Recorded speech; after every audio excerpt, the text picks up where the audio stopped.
Okay, so dovetailing off of presence of mind and also of presenting information in context. And one of the things that I'm going to go through here, and I'm going to actually, drop all three of the videos. Okay, so one thing I'm going to go through with regard to presence of mind, and in a subsequent video, I'm going to cover, context, but is within the body. A big part of us having the confidence of what we can do is what we feel we are capable of in the body. This is one of the reasons why physical conditioning, physical development, both developing your muscles and also, of course, developing your neurology is so crucial. I can tell you, one of the things that I see a lot of, and, to the credit of the Jeet Kune Do folks, and the early Jeet Kune Do folks, and the emphasis on, physical development, to the credit of boxers and sport fighters, to the credit of MMA, to the credit of Muay Thai, the reintroduction, and of course, competitive karate, competitive taekwondo, the reintroduction of the concept and idea that you got to develop your body in a real fight.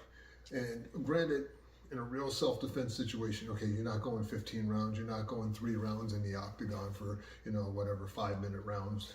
But the point is, if your body is not primed, we'll say, for certain things, very hard to make stuff work under duress.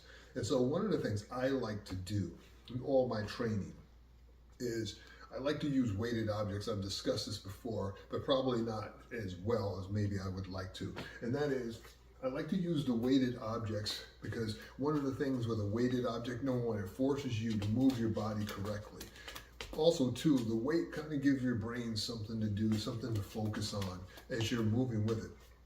The other thing I like is because it's an easy way to internally, as I'm moving, practice how I move my body and do certain things, how I develop certain attributes. And what I want to say is this, so for as far as physical fitness is concerned, because people always ask me, what do I do? Look, I'm 61 years old, and I'm actually, within height and weight standards of the Marine Corps again, so I'm kind of happy about that. I can actually fit my uniforms still, but I only work on basic stuff. I do basic weightlifting, almost all dumbbell stuff, because I like to be able to balance it out properly.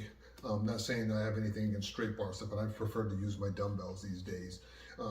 But the other thing I do is I just do basic exercises when it comes to weightlifting, just to make sure that my muscles are strong enough on a very basic general level, so that if I'm throwing uppercuts, because I do enough curling, I'm not going to probably tear a muscle when I'm, throwing a punch or an uppercut on somebody as hard as I can.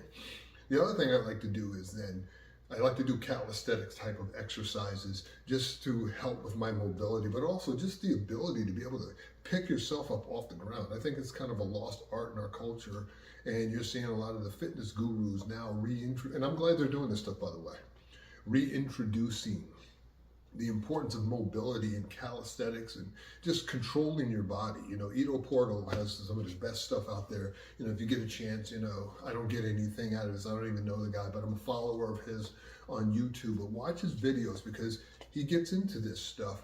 And I'm not saying everything he does is, specific to, self-defense, but the point is the mindset is definitely on. The other thing I like to do, kind of in the Ito Portal way, is I like to take basic movements and make kind of games out of it. And the reason I do that stuff is the ball, as I'm moving back and forth, this is kind of a little isolation drill that I teach students and I have my instructors do with people. And what it does is it allows me to learn how to manipulate the space between myself and, say, another person. But the idea is I'm also developing that interoception, that coordination, that timing, so that as I'm stepping in this direction or stepping in a different direction, everything that I need to do from here to here has to happen before that foot lands in order for me to control my body as I'm timing it with the ball. The other thing I like to do And it's kind of almost like a tool replacement drill. And I take a kettlebell. This is, I think, like some plastic 15-pound thing. It's like filled with sand or cement. I don't know what's in there. But anyway, and what I do is same idea, only I switch off. So as I push from the root, I'm concentrating on this transition. And if you'll notice what I'm doing here, let me slow down so I can explain this. As I'm pushing from the root, this hand is barely touching underneath. And just as it touches, I let the kettlebell slip into the other hand. So as I go back and forth, now some people say, well, why don't you just do this? Well, I do that, but the reason I do this is there's a timing that I'm developing when I'm tool replacing. And the reason is, as I'm tool replacing, because I always know where my hands are, what I found is, even if I get a little touch, even if it's almost touching my hand, my timing is never off when I do my transition. And then I try to apply that same transition skill to, tool replacing from my hand to my elbow, to my body and back. It's just a concept, it's just an idea, but what I'm doing is as I'm fooling around with the kettlebell, I'm developing my body, I'm developing my touch, I'm developing my timing for my step, and then I just start mixing it up and doing different things, stepping all over the place, just to add some variety to it. Another thing I like to do, and I stole these from my wife, is I take like these little weights, these are like 2 pounds, but what I do is I practice moving and fighting and throwing punches with these. And what I'm doing is relaxing the hand as much as possible. And Bruce Lee had it right when he talked about when you're throwing a punch, it should feel like you're grabbing onto a bar at the last moment.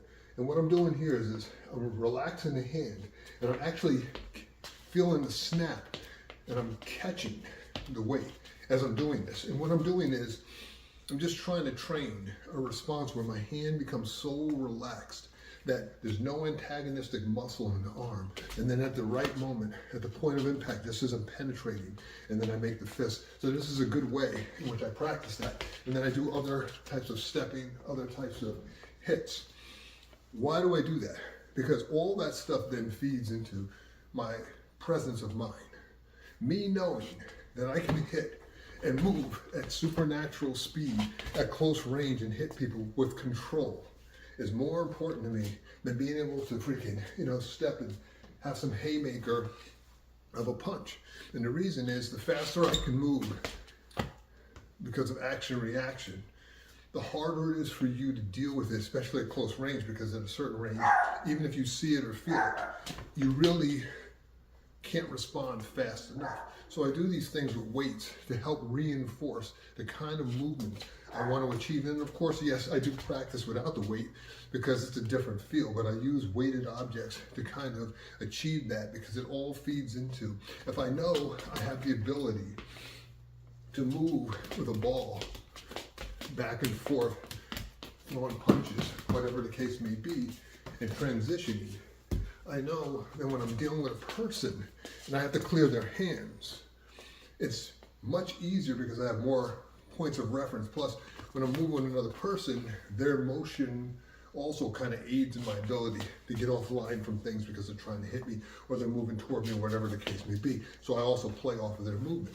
But again, if you train, whether you're training on your own or you're training with a person, if you're not training in the right context with the right presence of mind of what you're capable of and what other people are capable of, you're doing yourself a disservice. The truth is with Warrior Flow, we don't really care what other people do. We don't care. I don't care what other arts do.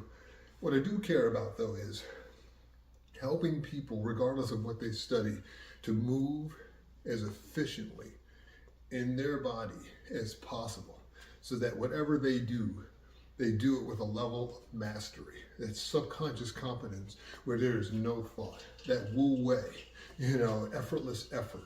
Because what I find is, I've kind of come 180 degrees on this.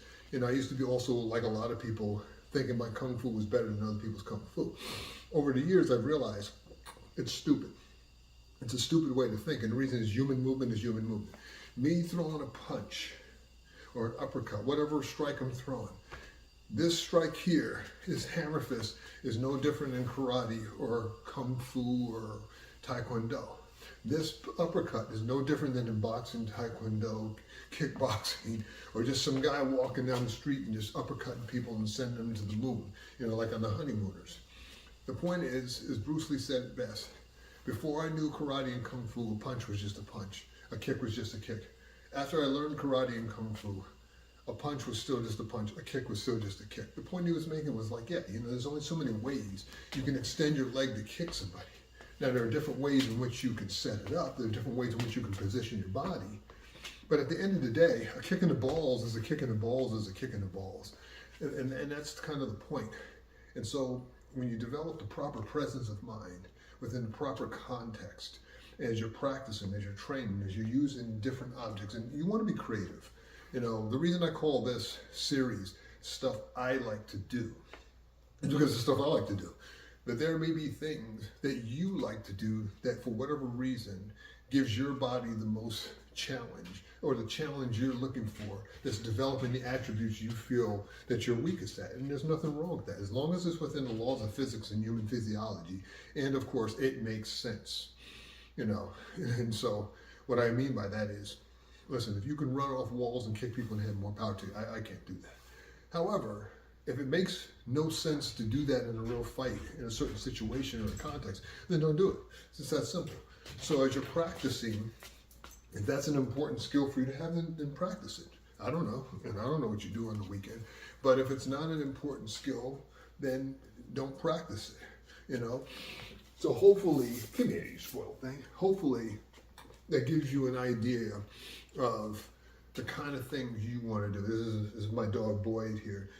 I should be like a James Bond kind of like villain with this guy, right? Yeah, that's what I'm talking about. So hopefully this gives you a better understanding of the kind of stuff that you want to be thinking about. And eventually with this series, start kind of creating stuff you like to do.